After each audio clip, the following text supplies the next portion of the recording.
اما بعد فاعوذ باللہ من الشیطان الرجیم بسم اللہ الرحمن الرحیم۔ جب عشق سکھاتا ہے آداب خود آگاہی، کھلتے ہیں غلاموں پر اسرار شہنشاہی۔ اے طائر لاہوتی اس رزق سے موت اچھی، جس رزق سے آتی ہو پرواز کوتاہی۔ داراؤ سکندر سے وہ مرد فقیر اولا، ہو جس کی فقیری میں بوئے اسد اللہی۔ آئین جمع مرداں حق گوئی و بے باکی، اللہ کے شعروں کو آتی نہیں روباہی۔ ناظرین و سامعین، السلام علیکم ورحمۃ اللہ وبرکاتہ۔ ناظرین، آج میری درخواست، میری معروضات، میری دست بستہ سفارشات ایک وقت کی عظیم شخصیت کی بارگاہ جرت پناہ میں ہیں۔ اس وقت کا شعر جب دھاڑتا تھا تو مقابل لرزتا تھا، جب بولتا تھا تو دلائل قاطعہ براہین ساطعہ کے انبار لگا دیتا تھا، اور دنیا انہیں حجت الاسلام کے نام سے یاد کیا کرتی تھی۔ جی جناب والا، وہ کبھی پاکستان کی سلاطین کو للکارتا تو کبھی یورپ میں گرجتا۔ جی ناظرین، ان کے نعرے لگا کرتے تھے، سنیوں نے ایک شیر پالا، عرفان شاہ بکھی والا، جو اہل سنت کا لیڈر، جس پر عوام ٹوٹا کرتی تھی، اور جب وہ ایک بار للکارتا تو عوام اہل سنت اس کے اوپر ٹوٹ کر پڑا کرتی تھی۔ ناظرین، آج ایک طالب علم کا سوال ہے، ایک دیوانے کی تڑپ ہے، حضور والا آپ کے عاشق کی ذہین ہے، ایک سائل کا استفسار ہے۔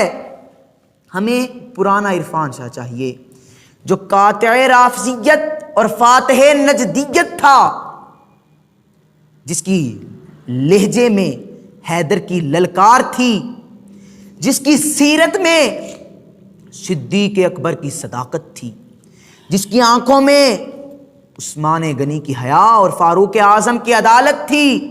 جی ہاں ناظرین، حضرت حافظ الحدیث کا جگر گوشہ عرفان شاہ اور حبر الامت اعلیٰ حضرت کا جانشین، جو ناموس رسالت اور عقیدہ ختم نبوت کا پرچارک تھا، جو ناموس صحابہ و اہل بیت کا داعی تھا، جو عظمت شیخین پر مر مٹنے والا تھا، جو عقائد اہل سنت پر پہرا دینے والا، وہ عرفان شاہ، حق گو عرفان شاہ، بے باک عرفان شاہ، روباہی سے لبریز نہیں، صحابہ اور اہل بیت کا شیر عرفان شاہ، بکنے والا نہیں انمول شاہ، وہ عرفان شاہ جو اپنے قول کا پکا تھا، جو اپنے کردار کا سچا تھا۔ جی ہاں ناظرین، نبی کا دیوانہ عرفان شاہ، قرآن کا حافظ عرفان شاہ، حدیث کا راوی عرفان شاہ، نجد و کم کو للکارنے والا عرفان شاہ، جس کے نعرے لگتے تھے وہ عرفان شاہ، ویلکم ویلکم عرفان شاہ۔ شاہ جی، استفسار ہے، آپ نے کہا ہم ان کو مانتے ہیں تو ان کی وجہ سے مانتے ہیں۔ شاہ جی، یہاں سے یہ پتا چلا کہ آپ اگر صدیق اکبر، فاروق اعظم، عثمان غنی کو مانتے ہیں تو مولا علی کی وجہ سے مانتے ہیں۔ شاہ جی، سوال یہ ہے، کیا کسی سنی نے نعرہ حیدری کا انکار کیا؟ کیا کسی سنی نے ولایت علی کا انکار کیا؟ کیا کسی سنی نے من کنت مولا والی حدیث کا انکار کیا؟ شاہ جی، یہاں پر یہ سوال ہے، کیا یہ مولا علی کا مقام ان کی اپنی وجہ سے ہے یا نبی کریم صلی اللہ علیہ وآلہ وسلم پر ایمان لانے کی وجہ سے ہے؟ شاہ جی، یہاں پر سوال یہ ہے، کیا جو مولا علی کو مانتا ہے لیکن افضل الانبیاء مانتا ہے، مومن ہوگا یا کافر؟ شاہ جی، سوال یہ ہے، جو مولا علی کو مانتا ہے لیکن خدا مانتا ہے، مومن ہوگا یا کافر؟ شاہ جی، سوال یہ ہے، جو مولا علی کو مانتا ہے لیکن خدا سے افضل مانتا ہے، مومن ہوگا یا کافر؟ شاہ جی، سوال یہ ہے، جو مولا علی کی زیارت کرتا ہے لیکن نبی کریم صلی اللہ علیہ وآلہ وسلم کی زیارت نہیں کرتا، وہ صحابی ہو سکتا ہے۔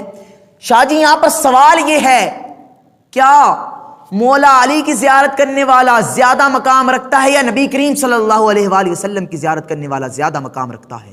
شاہ جی یہاں پر سوال یہ ہے، سید کے لیے بس سید ہونا کافی ہے یا اس کا عقیدہ بھی درست ہونا چاہیے؟ شاہ جی یہاں پر سوال یہ ہے، کیا سید کے لیے عقیدہ اہل سنت ضروری نہیں؟ شاہ جی یہاں پر سوال یہ ہے، صحیح العقیدہ اور فاسد العقیدہ کی وضاحت فرمائیں گے۔ بے ادبی مقصود نہیں، بے ادبی مقصود نہیں، صرف اپنی اصلاح مقصود ہے، اور یہاں پر گالی گلوچ سے احتراز کی درخواست ہے۔